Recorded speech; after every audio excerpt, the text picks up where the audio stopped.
But to answer your question, I mean, I think that there's the grief is so bound up with such a personal experience that I don't think it is possible to really categorize it. So, for instance, if you are very, very close to your mother and you've been very close to your mother all your life, and then your mother dies, then you're going to experience a form of grief that's going to be very, very intense to get over it. But if you had a relationship with your mother that was very antagonistic, you have been grieving her your whole life, and then now she's died.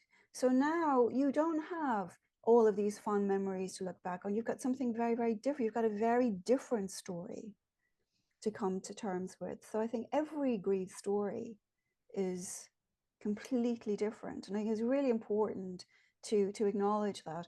And then also there's this idea that, oh, it's something it's a phase we go through and then we get over it and we get on with it, which it is not true at all. You know, we don't get over our grief. What we do is it changes, it becomes more manageable, and we learn to live with it.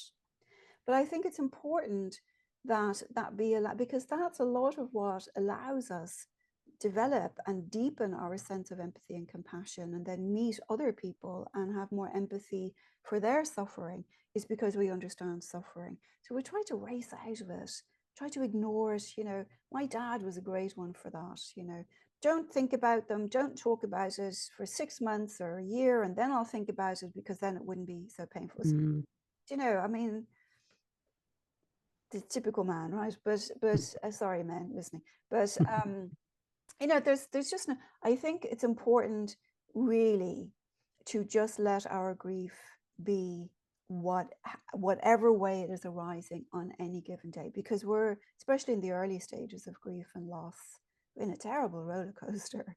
You know, one day you're this, and then it catches you up, then you think you're fine, and you go out and you see your mother's favorite flower, and then you fall apart, and you have to let yourself do that.